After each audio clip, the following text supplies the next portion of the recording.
Hello friend, कैसे हैं आप लोग। मैं हूं डॉक्टर कंचन और आज मैं आप लोग से बात करूंगी थायराइड के बारे में कि इसके बॉडी में सिम्टम्स क्या होते हैं, कैसे आप इसे पहचानेंगे और इससे क्या क्या प्रॉब्लम हो सकती है। किसी भी बीमारी को इनिशियल फेज में पहचान कर उसे क्योर करना बहुत ही स्मार्ट मूव होता है। तो चलिए फिर वीडियो को शुरू करते हैं।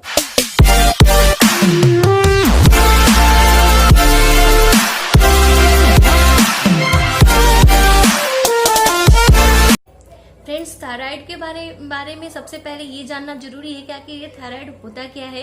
ये एक तरह का ग्लैंड है जो कि हमारे फ्रंट ऑफ नेक में प्रेजेंट होता है और ये थोड़े कुछ हार्मोन्स होते हैं, उसे ये रिलीज करता है। मेनली ये T3 T4 हार्मोन्स को रिलीज करता है। जो T3 T4 हार्मोन्स होते हैं ये हमारे बॉडी में बहुत सारे वाइटल फंक्शंस में काम करता है। मेनली बॉडी में दो तरह के थायराइड्स के प्रॉब्लम होते हैं।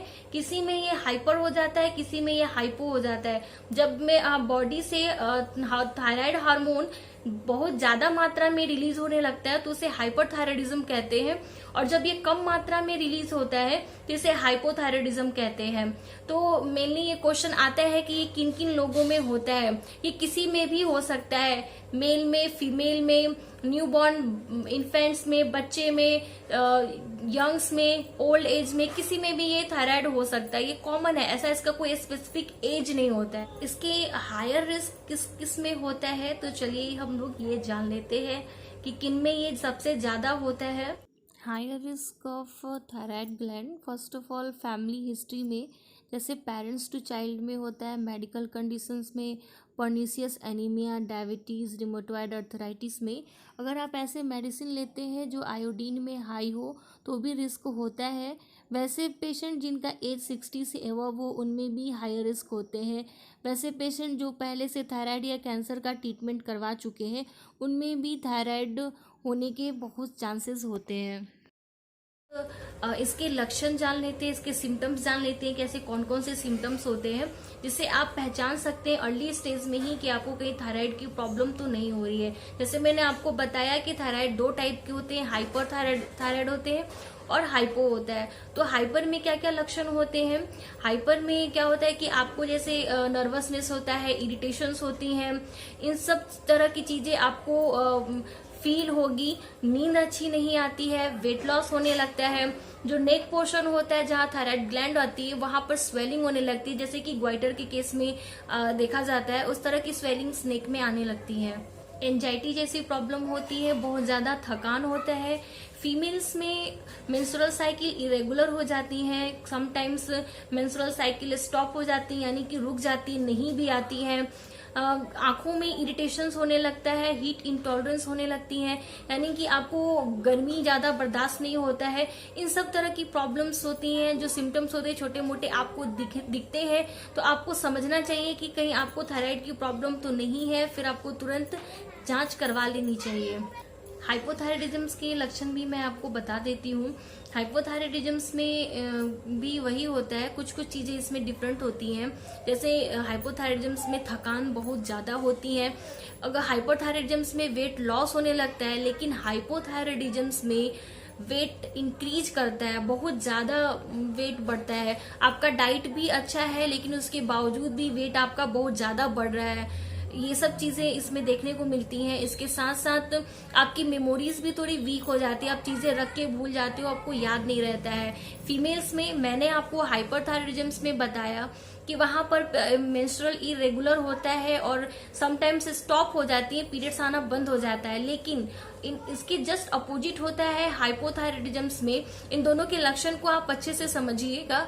हाइपोथायराइडिज्म में मेंस्ट्रुअल साइकिल इरेगुलर तो होता है लेकिन इसमें हेवी ब्लड फ्लो होता है, इसमें ब्लीडिंग बहुत ज्यादा होती है, गले में खराश होने लगता है, कोल्ड इंटॉलरेंस हो जाती है, हेयर ड्राई हो जाता है, फिजीनेस दिखने लगता है। अगर आपको इन तरह के सिम्टम्स दिखते हैं, दोनों के लिए मैं बता रही हूँ, हाइपरथायराइडिज्म और हाइपो के दोनों के मैंने सिम्टम्स आपको बता दिए। अगर कोई भी सिम्टम्स आपको अपने में दिखते हैं तो आपको देर नहीं करनी चाहिए, तुरंत डॉक्टर से कंसल्ट करके आपको थायराइड का जांच करवा लेनी चाहिए। फ्रेंड्स, मेरे पास बहुत सारे पेशेंट आते हैं और थायराइड से रिलेटेड उनके बहुत सारे क्वेश्चन होते हैं जो कि मैं आपसे 1 by 1 डिस्कस करने वाली हूँ। तो पहला क्वेश्चन ये है कि बहुत सारे पेशेंट पूछते हैं कि क्या थायराइड सिर्फ फीमेल में होता है, तो नहीं, इसका आंसर है नो। थायराइड सिर्फ फीमेल में नहीं होता है, मेल में भी होता है, बट इसका रेशियो जो है वो फीमेल में ज्यादा होता है इन कंपैरिजन टू मेन। दूसरा क्वेश्चन लोग पूछते हैं कि फीमेल्स में ऐसे आखिर क्या अलग से सिम्टम्स होते हैं जिससे इनिशियल स्टेज में ही पहचाना जाए कि फीमेल में थायराइड है या नहीं है। ठंड बहुत ज्यादा लगती है in compare to other peoples. अगर आप सेम जगह है और किसी को ठंड नहीं लग रही है, उन्हें बहुत ज्यादा ठंड लग रही है, तो ये भी एक लक्षण होता है। वेट बहुत ज्यादा इंक्रीज होता है, एंजाइटी होती है, डिप्रेशन होती है। जो फीमेल पेशेंट होती है वो बहुत ज्यादा ही डिप्रेस रहती हैं। ज्वाइंट्स में पेन होता है, मसल वीकनेस हो जाती है, स्किन ड्राई होने लगता है। ये सारे लक्षण फीमेल्स में अर्ली स्टेज में। नेक्स्ट क्वेश्चन है, बहुत सारे पेशेंट पूछते हैं कि क्या थायराइड्स अपने आप ठीक हो जाता है और ये परमानेंट ठीक हो जाता है या नहीं। तो इसका आंसर यही है कि थायराइड्स जब अगर हो जाता है तो ये परमानेंट होता है, बट कुछ केसेस रेयर होते हैं जिनमें समटाइम्स ये ठीक हो जाता है, बट उसे परमानेंट नहीं कहा जा सकता है। अगर आप अपनी डाइट पे कंट्रोल नहीं करते हैं, आप अपना ध्यान नहीं रखते हैं, तो इसके पूरे चांसेस होते हैं रिपीट हो जाने के। नेक्स्ट क्वेश्चन है हमारा कि थायराइड होने का मेन कॉज क्या है। तो इसका सबसे मेन कॉज है आयोडीन की डिफिशियंसी। अगर आपके बॉडी में आयोडीन की डिफिशियंसी होगी तो आपको थायराइड होगा।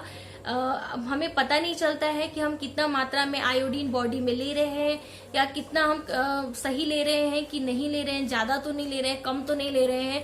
तो ये चीज बहुत ही जरूरी होता है, जो कि मैं आपसे नेक्स्ट वीडियो में डिस्कस करूंगी कि कैसे आपको आयोडीन अपने बॉडी में बैलेंस करना है। तो थायराइड होने का जो मेन कारण होता है वो आयोडीन की डिफिशियंसी ही होती है। कुछ लोगों के क्वेश्चंस होते हैं कि क्या हो सकता है अगर हम थायराइड सही टाइम पे इसका ट्रीटमेंट नहीं करवाएं या बहुत देर से इसका ट्रीटमेंट करवाएं। तो मैं आपको बता दूं जानकारी के लिए, थायराइड के सिम्टम्स हमारे बॉडी में तभी दिखते हैं जब थायराइड प्रॉपर वे में हार्मोन को प्रोड्यूस नहीं करता है, यानी कि उसमें प्रॉब्लम हो चुकी होती है, तभी हमारे बॉडी में उसका सिम्टम्स दिखना चालू हो जाता है। तो इसके बहुत सारे कॉम्प्लिकेशंस होते हैं, जैसे हार्ट्स में प्रॉब्लम हो सकती है, नर्व इंजरी हो सकता है, इनफर्टिलिटी जैसी भी प्रॉब्लम हो सकती है, समटाइम्स डेथ जैसी भी प्रॉब्लम होती है। तो फ्रेंड्स, क्वेश्चंस तो बहुत सारे थे, बट मैं इतना ही इस वीडियो में कवर कर पा रही हूँ क्योंकि वरना वीडियो बहुत ज्यादा लंबा हो जाएगा।